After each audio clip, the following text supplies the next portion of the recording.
Hello అందరికీ. నేను Vikas. Welcome back to Vikas Telugu tech channel. మనం గత వీడియోలో యూట్యూబ్ మానిటైజేషన్ గురించి బేసిక్‌గా అర్థం చేసుకున్నాము. యూట్యూబ్ మానిటైజేషన్‌కి సంబంధించి కంప్లీట్ డీటెయిల్స్ అనమాట. ఈ వీడియోలో ఇంపార్టెంట్ టాపిక్ గురించి మనం మాట్లాడుకోవాలి. ఎందుకంటే ఇక్కడ చాలామందికి కన్‌ఫ్యూజన్ ఉంది. మన ఛానల్ మానిటైజేషన్‌కి ఎలిజిబుల్ అయ్యిందా లేదా? మన ఛానల్ మానిటైజేషన్‌కి అంటే డబ్బులు సంపాదించడానికి అర్హత పొందిందా లేదా అని చెప్పేసి చెక్ ఎలా చేసుకోవాలి? జస్ట్ ఊరికే అనుకోవడం కాదు, ఎలా చెక్ చేసుకోవాలి? ఇది చాలామంది మిస్ అయ్యే స్టెప్ అనమాట. చాలామంది ఏమనుకుంటారంటే ఏదో వాచ్ టైమ్ వచ్చేసింది కదా అనుకుంటారు. కానీ చాలా ఇంపార్టెంట్ స్టెప్స్ ఇందులో ఉన్నాయి. సబ్స్క్రైబర్సు, వాచ్ అవర్సు వచ్చాయంటే సరిపోదు.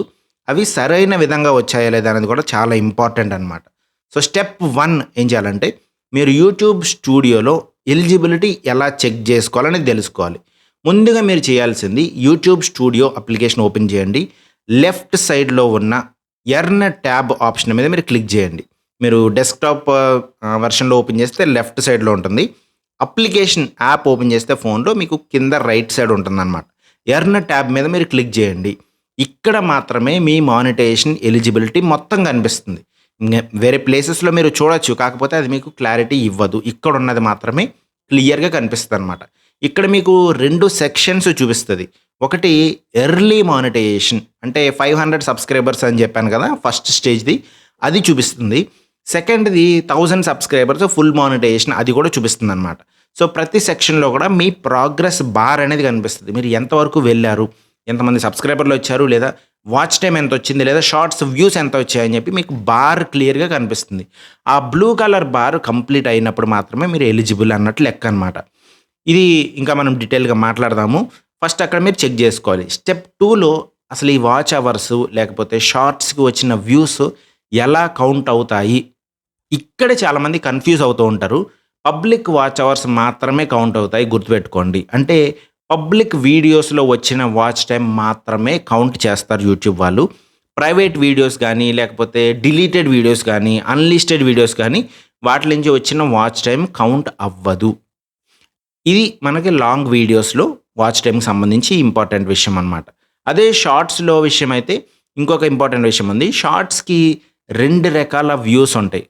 2 రకాల వ్యూస్ అనమాట. మనం యూట్యూబ్‌లో ఒక కోటి వ్యూస్ వచ్చాయి కాబట్టి వీళ్ళకి మానిటైజేషన్ అయిపోయింది అని అనుకోవడానికి లేదనమాట. ఇక్కడ ఉన్నదేంటంటే పబ్లిక్ షార్ట్స్ వ్యూస్ అంటే పబ్లిక్‌గా యూట్యూబ్ షార్ట్స్ చూపించే వ్యూస్ ఒకటి. ఎంగేజ్డ్ షార్ట్స్ వ్యూస్ అని ఇంకొకటి ఉందనమాట. పబ్లిక్ వ్యూస్ అంటే అందరూ ఎంతమంది చూసారు వీడియోని అనేసి పబ్లిక్ అనమాట. జస్ట్ ఒక్క సెకండ్ చూసినా సరే పబ్లిక్ వ్యూ అయిపోతుందది. కానీ ఎంగేజ్డ్ వ్యూస్ అంటే వాళ్ళు వీడియోని ఎక్కువ సేపు చూడటంతో పాటు లైక్ చేయడము, లేకపోతే షేర్ చేయడం ఇట్లాంటివన్నీ చేస్తే అవన్నీ కూడా ఎంగేజ్డ్ షార్ట్స్ వ్యూస్ అనమాట.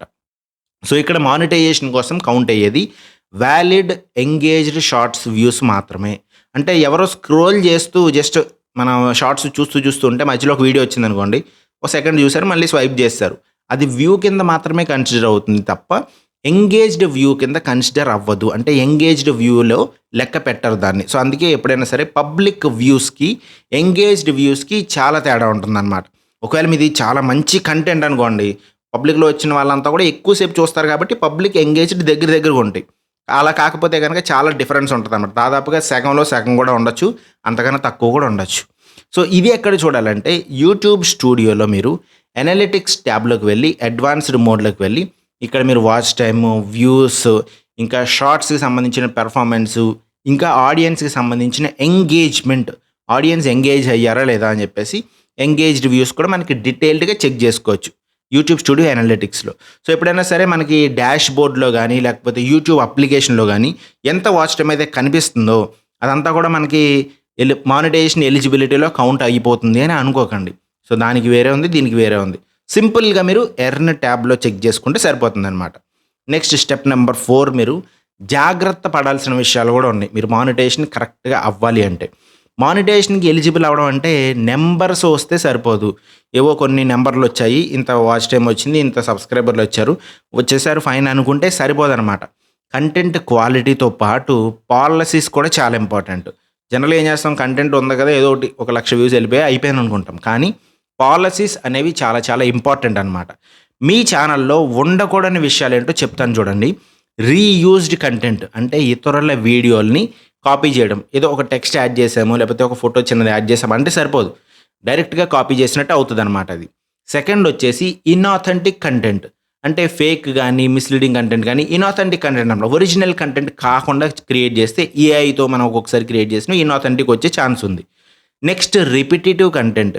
ఒకే వీడియోని మళ్ళీ మళ్ళీ పెట్టడము, లేకపోతే ఒకే టైప్ ఆఫ్ వీడియోని మళ్ళీ మళ్ళీ క్రియేట్ చేయడము అదంతా రిపిటిటివ్. ఫైనల్‌గా స్పామ్. స్పామ్ కంటెంట్ ఏదేదో పెడుతూ ఉంటారో అట్లాంటివి కూడా పెట్టకూడదు. సో యాడ్‌సెన్స్‌లో కూడా ఒక మిస్టేక్ వచ్చే అవకాశం ఉంది. చాలామంది ఇక్కడే మిస్టేక్ చేస్తూ ఉంటారన్నమాట. ఇప్పటివరకు మనం యూట్యూబ్ సైడ్ నుంచి మాట్లాడాము. యాడ్‌సెన్స్‌లో మన వీడియోస్‌ని మనమే క్లిక్ చేసి, ఆ యాడ్స్ మీద ఉన్న యాడ్స్‌ని క్లిక్ చేసి ఆ యాడ్ చూడడమో, లేకపోతే వేరే వాళ్ళకి చెప్పి ఇదిగో మన ఛానల్‌లో యాడ్స్ వస్తూ ఉంటాయి.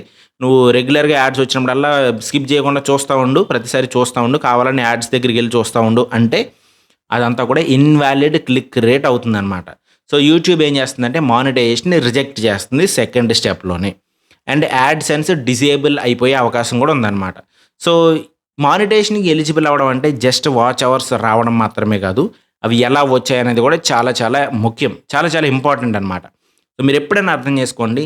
షార్ట్ కట్స్ మాత్రం ఎప్పుడు చేయకండి. అంటే వాచ్ టైమ్ కొనడము, సబ్స్క్రైబర్స్‌ని కొనడము, లేకపోతే మన ఫ్రెండ్స్‌కి రోజు ఈ వీడియో చూడు, రోజుకొక గంట సేపు కూర్చొని నా వీడియోస్ చూస్తా ఉండు, లేకపోతే రోజుకొక అరగంట సేపు నా వీడియోస్ అన్నీ స్కిప్ చేయకుండా చూస్తా ఉండు. ఇలాంటివి చెప్తే ఇవన్నీ కూడా స్పామ్ పాలిసీస్‌లోకి ఆర్ ఇన్వాలిడ్ క్లిక్ యాక్టివిటీ ఏదో ఒక పాలిసీలోకి వచ్చి మీ ఛానల్ అయితే మానిటైజేషన్‌కి దూరం అయిపోతది. సో మీరు క్లియర్‌గా అర్థం చేసుకోవాలి ఈ ప్రాసెస్ అనేది. యాడ్‌సెన్స్ క్రియేట్ చేస్తున్నప్పుడు కూడా ఏదో సరిగ్గా చేయక, సరిగ్గా తెలియక మల్టిపుల్ యాడ్‌సెన్స్ అకౌంట్స్ క్రియేట్ చేసి ఫెయిల్ చేసుకునే వాళ్ళు కూడా ఉంటారు. సో మీరు జాగ్రత్తగా స్టెప్స్ అన్నీ చూడండి. నేను చెప్పే స్టెప్స్ అన్నీ చూస్తే మీరు ఆటోమేటిక్‌గా చేసుకోగలుగుతారు. యాజ్ ఇట్ ఈస్ ఫాలో అవ్వాలి స్కిప్ చేయకుండా. సో మీకు పర్ఫెక్ట్‌గా సెట్ అవుతుంది. లేదు అంటే గనక ఎవరైనా టెక్ ఎక్స్‌పర్ట్‌ని కాంటాక్ట్ చేసి వాళ్ళతో చేయించుకోండి. నా దగ్గరికి వచ్చి చేయించుకోండి అని నేను చెప్పట్లేదు.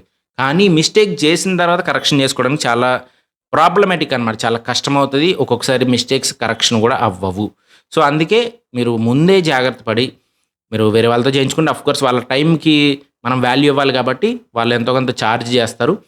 చూడండి ఎవరు కరెక్ట్‌గా చేస్తారో, ఉన్నది ఉన్నట్టుగా చెప్పగలుగుతారో వాళ్ళ దగ్గరికెళ్ళి మీరు చేయించుకోండి. దాంట్లో ఎటువంటి ప్రాబ్లమ్ ఉండదు. నా దగ్గరికి రావాలని నేను చెప్పట్లేదు. మిగతా వాళ్ళని కూడా మీరు కాంటాక్ట్ చేయొచ్చు. మీకెవరు సింక్ అవుతారో వాళ్ళని అడిగి తెలుసుకోండి. కొన్నిసార్లు ఈ టెక్ కేటగిరీలో కూడా ఎలా జరుగుతుందంటే, ఏదేదో భయపెట్టేసి ఎక్కువ మనీ తీసుకోవడము, ఎక్కువ మనీ ఎక్స్‌ట్రాక్ట్ చేయడము, జనాల దగ్గర చీటింగ్ చేయడం ఇట్లా కూడా చేస్తున్నారు. సో మీరు ఎవరితో కాంటాక్ట్ అవుతున్నారో కొంచెం ఆచితూచి ఆలోచించుకొని కాంటాక్ట్ చేయండి. ఎవరో చెప్పారు అని కాదు. మీరు చూడండి. మొత్తం అందరి డెసిషన్స్ తీసుకోండి. మొత్తం అందరూ ఎలా చెప్తున్నారో చెక్ చేసుకొని అప్పుడు మాత్రమే మీరు ముందు స్టెప్ ఏసి వాళ్ళతో మీరు మానిటైజేషన్ అయితే చేయించుకోండి. మీకు ఫుల్ క్లారిటీ అయితే వచ్చిందనుకుంటున్నాను. ఈ వీడియోలో మీరు జెన్యూన్ ఆడియన్స్, జెన్యూన్ ఎంగేజ్‌మెంట్ మాత్రం ఉంటేనే మీరు ఎలిజిబుల్ అవుతారనేది ఫస్ట్ పాయింట్ గుర్తుపెట్టుకోవాలి. మిగతా పాయింట్స్ అన్నీ కూడా ఎలా కాలిక్యులేట్ చేసుకోవాలని మనం చూసాము. ఇంకొక లాస్ట్ ఇంపార్టెంట్ పాయింట్ ఏంటి అంటే ఇందులో ఎర్న్ ట్యాబ్ అనేది ఒక 5 డేస్ డిలే ఉంటుంది ఒక్కొక్కసారి. ఒక్కోసారి 1 డే డిలే ఉంటుంది. ఒక్కొక్కసారి 2 డేస్ డిలే ఉంటుంది. సో మీకు ఒకరోజు ఒక 1,00,00,000 వ్యూస్ వచ్చాయంటే వెంటనే ఎర్న్ ట్యాబ్‌లో 1,00,00,000 వ్యూస్ చూపించట్లేదు ఏంటి అనుకోకండి. ఒక 5 డేస్ పట్టొచ్చు. సో అందుకే మనకి ఏం చేస్తారంటే ఎర్న్ ట్యాబ్‌లో లాస్ట్ అప్డేటెడ్ డేట్ ఇస్తారు. అంటే ఎప్పటి వరకు కౌంట్ చేశారు అనేది కూడా మీకు చూపిస్తారనమాట. సో మీకు క్లియర్ అయిపోతుంది. ఓకే. ఒక 2 డేస్ బ్యాక్ డేట్ ఉంది. అంటే ఇంకా నెక్స్ట్ 2 డేస్‌ది ఇంకా కలవలేదు. సో నేను వెయిట్ చేయాలి. నేను కొంచెం సేపు ఆగాలి ఓపికగా అని మీకు అర్థమవుతదనమాట. సో మీకు ఇది క్లియర్ అయిందనుకుంటున్నాను. ఇక్కడ ఉండే ఇష్యూస్ ఇంతే. ఇంతకు మించి ఏమి ప్రాబ్లమ్స్ అయితే మీకు యాడ్సెన్స్ నుంచి కానీ, యూట్యూబ్ నుంచి కానీ రావు. మీరు ఎలా ఎలిజిబిలిటీ చెక్ చేసుకోవాలో క్లియర్‌గా అర్థం చేసుకున్నారనేది అనుకుంటున్నాను. మీకేమైనా డౌట్స్ ఉంటే కింద కామెంట్ సెక్షన్‌లో మీరు పెట్టొచ్చు. మీకు ఒకవేళ ఈ ఎర్న్ ట్యాబ్ గురించి ఇష్యూస్ ఉన్నా, లేకపోతే ఈ ప్రాసెస్ గురించి ఇష్యూస్ ఉన్నా, ఏదైనా డిఫరెన్స్ కనిపిస్తుంది మాకు, నేను చెప్పినవి కాకుండా ఇంకేదైనా ఎక్స్ట్రా డిఫరెన్స్ ఏదైనా కనిపిస్తుందంటే గనక ఖచ్చితంగా కాంటాక్ట్ చేయండి. డిస్కస్ చేద్దాము.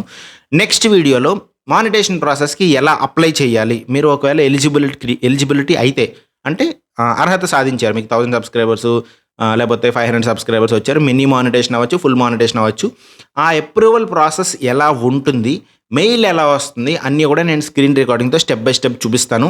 ఈ వీడియో మీకు నచ్చితే గనక లైక్ చేయండి ఖచ్చితంగా. హైప్ కూడా చేయండి. కామెంట్ సెక్షన్ దగ్గర హైప్ అనే ఆప్షన్ ఉంటుంది. ఛానల్‌కి కొత్తగా వచ్చిన వాళ్ళైతే సబ్స్క్రైబ్ చేసుకోండి. సో ఇంకెందుకు ఆలస్యం, అందరం కలిసి గ్రో అవుదాం.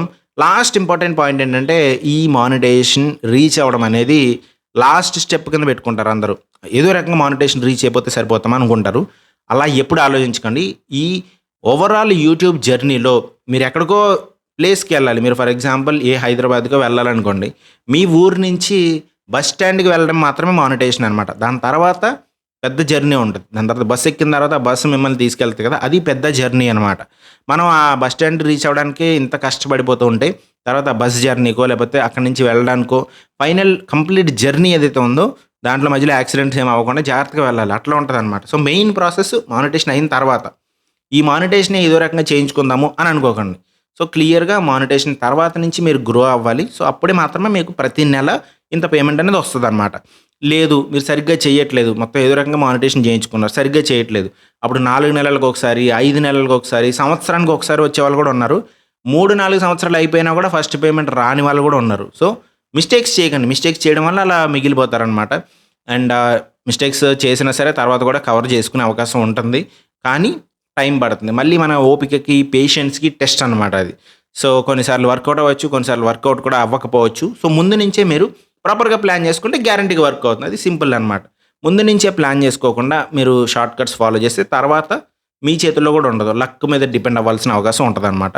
సో, క్లియర్‌గా మీకు అర్థమైందనుకుంటున్నాను. మానిటైజేషన్ ఎలా చెక్ చేసుకోవాలి? ఎలిజిబిలిటీ అవుతుందా లేదా అనేది ఎలా చూసుకోవాలని నేను మీకు చెప్పాను. మీకు ఎటువంటి ఇష్యూస్ ఉన్నా సరే మీరు నన్ను కాంటాక్ట్ చేయొచ్చు. So, stay tune to Vikas Telugu tech channel. అందరం కలిసి గ్రో అవుదాం.